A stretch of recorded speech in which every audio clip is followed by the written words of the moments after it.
Hello दोस्तों, स्वागत है आपका अपने चैनल जी के लर्निंग में। दोस्तों, आज का हमारा सेट है प्रैक्टिस सेट नंबर 11। इससे पहले हम 10 प्रैक्टिस सेट करा चुके हैं। अगर आपको हमारे पुराने प्रैक्टिस सेट देखने तो हमारी प्लेलिस्ट बनी हुई है ICR साइंस के नाम से, वहां जाकर आप देख सकते हैं। तो चलिए शुरू करते हैं। क्वेश्चन हमारा, ATM का पूरा नाम क्या है? ATM का पूरा नाम होता है हमारा automated teller machine. Option A बिल्कुल राइट आंसर हो जाएगा। A is the right answer. आपको कंफ्यूज नहीं होना है। ऑटोमेटेड होता है, ऑटोमेटिक नहीं होता।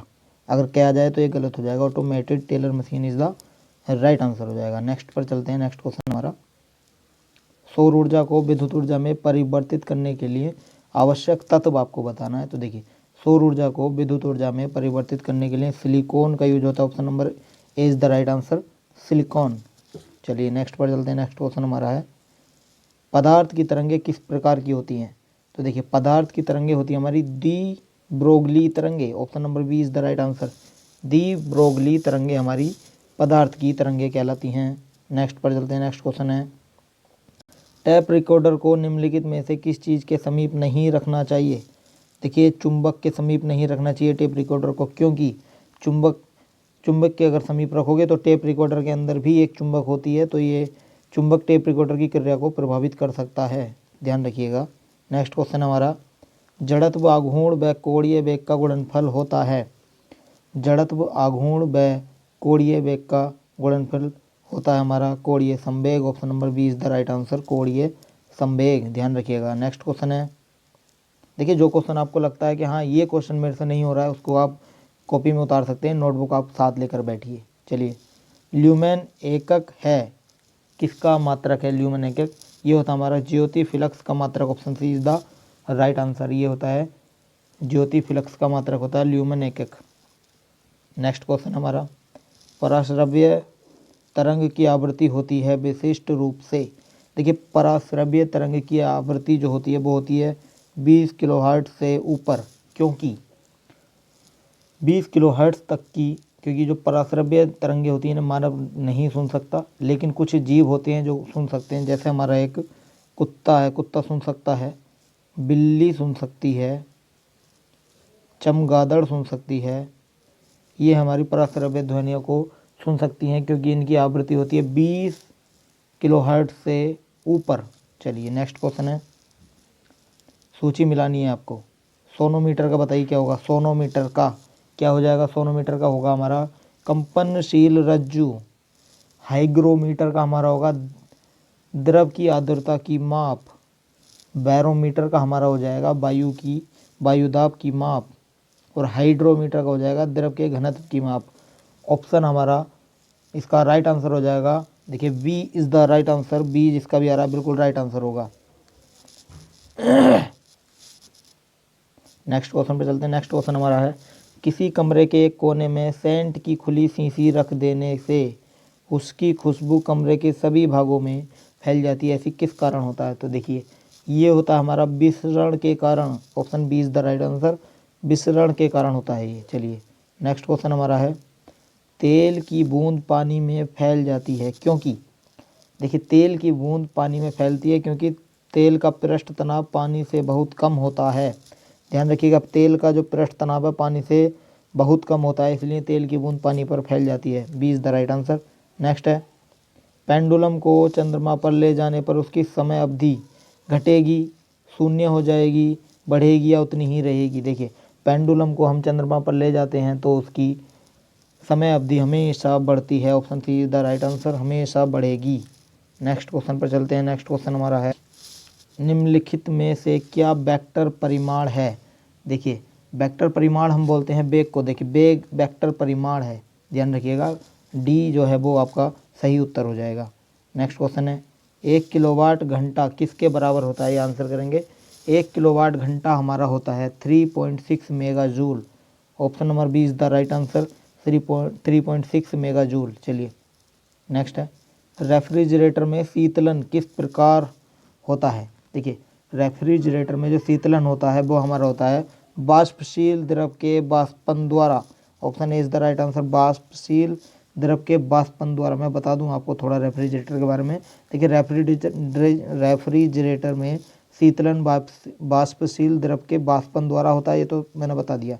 इसका कारण यह है कि नीचे की गर्म वायु हल्की होने के कारण ऊपर उठती है, और जो ऊपर जो फ्रीजर होता है जिसमें आप लोग बर्फ़ जमाते हैं उसे हम फ्रीजर पेटिका भी कहते हैं, तो उससे टकरा कर वो ठंडी हो जाती है, और ऊपर की जो ठंडी वायु है वो भारी होने के कारण नीचे आ जाती है तथा रेफ्रिजरेटर में रखी सारी वस्तुओं को ठंडा कर देती है। ध्यान रखिएगा, ठंडा कर देती है। पर चलते हैं, नेक्स्ट क्वेश्चन हमारा है एक्स किरणें क्या हैं। देखिए एक्स किरणें क्या हैं, इसका राइट आंसर आपको करना है। आंसर करेंगे, इसका राइट आंसर हो जाएगा निष्प्रभावी कण। Option B is the right answer. मैं आपको बता दूं कि गामा किरणों के समान न्यूट्रॉन्स और एक्स किरणें भी विद्युत के प्रति उदासीन होती हैं। ध्यान रखिएगा, इनके पास धनात्मक या फिर हम कह सकते हैं ऋणात्मक आवेश नहीं होता। चुंबकीय या विद्युत क्षेत्र द्वारा इनकी दिशा में परिवर्तन नहीं किया जा सकता, और ना ही गति को हम बढ़ा सकते हैं। इसके विपरीत यानी कि उल्टा, आवेशित उप परमाणु कणों में हल्के आवेशित कण जैसे इलेक्ट्रॉन्स, पॉजिट्रॉन, और भारी आवेशित कण जैसे प्रोटॉन्स, अल्फा कण और भारी आयन समाविष्ट होते हैं। अतः एक्स किरणें निष्प्रभावी कण होती हैं। इसका राइट आंसर हो जाएगा बी।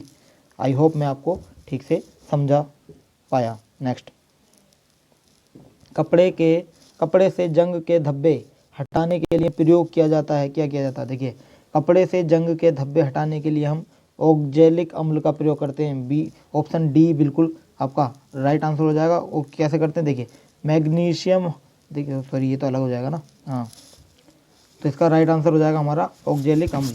चलिए ध्यान रखिएगा। नेक्स्ट क्वेश्चन पर चलते हैं। नेक्स्ट क्वेश्चन हमारा, रासायनिक रूप से मिल्क ऑफ मैग्नीशिया क्या होता है? देखिए, रासायनिक रूप से मिल्क ऑफ मैग्नीशिया हम बोलते हैं magnesium hydroxide. Option D is the right answer, magnesium hydroxide. ये जल के साथ अभिक्रिया करके सफ़ेद रंग बनाता है, यानी कि दूधिया कलर जिसे बोलते हैं। चलिए नेक्स्ट क्वेश्चन पर। नेक्स्ट है, हमें सूची बनानी है। कांसा किसके लिए प्रयोग किया जाता है बताइए? देखिए, कांसा का प्रयोग करते हैं बर्तन और मूर्ति बनाने के लिए, और पीतल का प्रयोग करते हैं तार और मशीनों के पुर्जे बनाने के लिए। कृत्रिम सोना का प्रयोग करते हैं आभूषण और मूर्ति बनाने के लिए, और जर्मन सिल्वर का बर्तन बनाने के लिए। तो इसका राइट आंसर, चलिए देखिए, इसमें मैंने आपको समझा दिया राइट आंसर। इसमें आपको मैंने जैसा भी था वो मैंने आपको बता दिया। इसमें ऑप्शन नहीं दिए हुए हैं, तो कम आपको थोड़ा सा वो देखना पड़ेगा। चलिए नेक्स्ट क्वेश्चन है हमारा, नीचे दिए गए कथनों को पर विचार करें तथा दिए गए कूट से सही उत्तर की आपको जांच करनी है। तो देखिए, इसमें बहुलीकरण में एक ही प्रकार के अणु परस्पर संयोग करते हैं, राइट आंसर हो जाएगा। नेक्स्ट, बहुलीकरण में कार्बन परमाणु नया बंधन नहीं बनाते, बिल्कुल राइट है। बहुलीकरण में जल आदि के छोटे अणु मुक्त होते हैं, गलत है। इसका राइट आंसर हो जाएगा हमारा option number B is the right answer. चलिए नेक्स्ट क्वेश्चन हमारा, CaC2 जल में उपचारित करने पर यह देता है, क्या देता है बताइए? देखिए, CaC2 को जल में उपचारित जब हम करते हैं तो ये हमें देता है acetylene. Option C is the right answer, acetylene. बिल्कुल ध्यान रखिएगा, option C is the right answer. चलिए देखिए, नोट भी करते चलिएगा, नोटबुक अपने पास रखिएगा। जो भी आपको क्वेश्चन लगे कि हाँ ये मुझे करना चाहिए तो उसे आप नोट कर लीजिएगा। चलिए, सिरका जिसे हम विनेगर भी बोलते हैं, निम्नलिखित में से किसका वाणिज्यिक नाम है? देखिए, जो सिरका होता है ये होता है हमारा एसिटिक अम्ल का वाणिज्यिक नाम। Option B is the right answer, acetic अम्ल। चलिए नेक्स्ट क्वेश्चन पर चलते हैं। नेक्स्ट क्वेश्चन हमारा, CH3OH का रासायनिक सूत्र आपको बताना है। देखिए, CH3OH का रासायनिक सूत्र होता है हमारा methyl alcohol. B is the right answer, methyl alcohol इसका राइट आंसर हो जाएगा। चलिए नेक्स्ट है, और मैं आपको बता दूं जो मैथिल एल्कोहल होता है ये एक विषैला द्रव होता है। इसकी गंध शराब की तरह होती है, आपको ध्यान रखिए, और इसका अधिक सेवन करने से अंधा हो सकता है और मृत्यु भी हो सकती है व्यक्ति की। चलिए नेक्स्ट क्वेश्चन हमारा, परमाणु न्यूक्लियस बने होते हैं, किसके बने होते हैं? देखिए, परमाणु न्यूक्लियस हमारे बने होते हैं प्रोटोनों और न्यूट्रॉनों के। Option A is the right answer, प्रोटोनों और न्यूट्रॉनों के। चलिए नेक्स्ट क्वेश्चन हमारा है, जब जल स्वयं रासायनिक रूप से किसी तत्व या खनिज के साथ मिलता है तो उसे क्या कहते हैं? देखिए, उसे हम कहते हैं जलयोजन। Option B is the right answer, जलयोजन हम उसको कहते हैं। चलिए नेक्स्ट क्वेश्चन है, सूखी बर्फ है देखिए सूखी बर्फ हम बोलते हैं ठोस कार्बन डाइऑक्साइड को, सी इज़ द राइट आंसर। ठोस कार्बन डाइऑक्साइड को हम सूखी बर्फ यानी CO2 भी बोलते हैं। चलिए नेक्स्ट है, अम्ल वर्षा वनस्पति को नष्ट कर देती है क्योंकि, इसमें क्या शामिल होता है, इसमें होता है हमारा सल्फ्यूरिक अम्ल। ऑप्शन बी आपका बिल्कुल सही आंसर हो जाएगा, सल्फ्यूरिक अम्ल। नेक्स्ट है, वृक्षों से प्राप्त किया गया प्राकृतिक रबड़ का बुनियादी रासायनिक निर्माण ब्लॉक है। इसका राइट आंसर हो जाएगा हमारा आइसोप्रीन। ऑप्शन सी आपका बिल्कुल सही हो जाएगा। आइसोप्रीन वृक्षों से प्राप्त किए गए प्राकृतिक रबड़ का बुनियादी रासायनिक निर्माण ब्लॉक कहलाता है। चलिए नेक्स्ट क्वेश्चन है, लोहे में जंग लगता है किसके कारण लगता है। देखिए लोहे में जो जंग लगता है वो लगता है हमारा ऑक्सीकरण के कारण। डी आपका बिल्कुल राइट आंसर हो जाएगा, ऑक्सीकरण के कारण लोहे में जंग लगता है। वायु और नमी की उपस्थिति में लोहा ऑक्सीकृत होकर आयरन ऑक्साइड की परत अपने ऊपर जमा कर लेता है, जिसे हम जंग कहते हैं। सही है, ठीक है। चलिए खनिज क्या है ये आपको बताना है। तो देखिए खनिज होते हैं हमारे ठोस, खनिज क्या है, ठोस हैं, और ये खनिज जो होते हैं अकार्बनिक ठोस होते हैं, ध्यान रखिएगा। नेक्स्ट क्वेश्चन हमारा, एक ऑक्सीजन अणु में दो परमाणु किससे बंद होते हैं, बताइए किससे बंद होते हैं। एक ऑक्सीजन अणु में दो परमाणु किससे बंद होते हैं, ये होते हैं हमारे दो आबंध से बंद होते हैं। ऑप्शन बी आपका बिल्कुल राइट आंसर हो जाएगा। नेक्स्ट क्वेश्चन है, सूची मिलानी है आपको, मिलाइए। चलिए एनाफिलीज का बताना है। एनाफिलीज से होता है देखिए हमारा मलेरिया, एनाफिलीज से मलेरिया। क्यूलेक्स से आपका होता है फाइलेरियासिस। रेत मक्खी से आपका होता है कालाजार, और सीसी मक्खी से नींद की बीमारी। तो इसका राइट आंसर हो जाएगा हमारा ऑप्शन नंबर बी। नेक्स्ट पर चलते हैं। नेक्स्ट क्वेश्चन हमारा, रक्त है, रक्त क्या है। तो देखिए रक्त हमारा होता है संयोजी ऊतक। इसका डी बिल्कुल राइट आंसर हो जाएगा, रक्त होता है संयोजी ऊतक, और इसका रक्त एक तरल के रूप में होता है जिसे हम द्रव कहते हैं, और जो प्लाज्मा और रक्त कणों से मिलकर हमारा ये बनता है। और प्लाज्मा एक निर्जीव तरल माध्यम होता है जिससे रक्त कण तैरते रहते हैं जिसके अंदर। सही है ना, ठीक है, आई होप मैं समझा पाया हूँ। चलिए नेक्स्ट क्वेश्चन हमारा, सामान्यतः निषेचन होता है, सामान्यतः जो निषेचन होता है वो होता है हमारा डिम्ब वाहिनी नली के अंदर। आपका डी आंसर बिल्कुल सही हो जाएगा, डिम्ब वाहिनी नली के अंदर हमारा निषेचन होता है। नेक्स्ट है, मधुमक्खियों के प्रजनन व प्रबंधन को हम क्या कहते हैं। देखिए मधुमक्खी के प्रजनन को या प्रबंधन को हम कहते हैं एपीकल्चर। बी आपका बिल्कुल राइट आंसर हो जाएगा। और देखिए सिल्वीकल्चर हम बोलते हैं, सिल्वीकल्चर बोलते हैं बनिए वृक्ष को, बनिए वृक्षों को। और मैं आपको बता दूं पीसी कल्चर हम बोलते हैं, पीसी कल्चर किसे बोलते हैं, पीसी कल्चर बोलते हैं मछली पालन को, पीसी कल्चर बोलते हैं। और सेरीकल्चर को हम बोलते हैं, सेरीकल्चर का मैं बता दूं आपको, सेरीकल्चर बोलते हैं रेशम कीट के लिए जो यूज होता है, रेशम कीट के लिए हम सेरीकल्चर का यूज करते हैं। चलिए नेक्स्ट क्वेश्चन पर चलते हैं। नेक्स्ट क्वेश्चन हमारा है, प्रकाश संश्लेषण करने के लिए पौधों को आवश्यकता होती है किसकी। देखिए प्रकाश संश्लेषण करने के लिए पौधों को आवश्यकता होती है कार्बन डाइऑक्साइड की। Option D is the right answer, carbon dioxide CO2। चलिए सबसे तेज़ी से बढ़ने वाला पौधा बताना है। सबसे तेज़ी से जो बढ़ता है पौधा वो है हमारा यूकेलिप्टिस। यूकेलिप्टिस को आम भाषा में सफ़ेदा भी कहते हैं। बहुत तेज़ी से बढ़ने वाला पौधा है और ये पेड़ काफ़ी लंबा और पतला होता है। इसकी पत्तियों से प्राप्त होने वाले तेल से हम औषधियाँ बनाते हैं। चलिए नेक्स्ट है, निम्नलिखित में से कौन सा वैक्सीन नहीं है। एंटी रेबीज, रेबीज का वैक्सीन है। पोलियो वैक्सीन, पोलियो के लिए होता है। BCG भी एक वैक्सीन है लेकिन प्रोजेस्टेरोन इसका राइट आंसर हो जाएगा, ये कोई भी वैक्सीन नहीं होती है। नेक्स्ट है,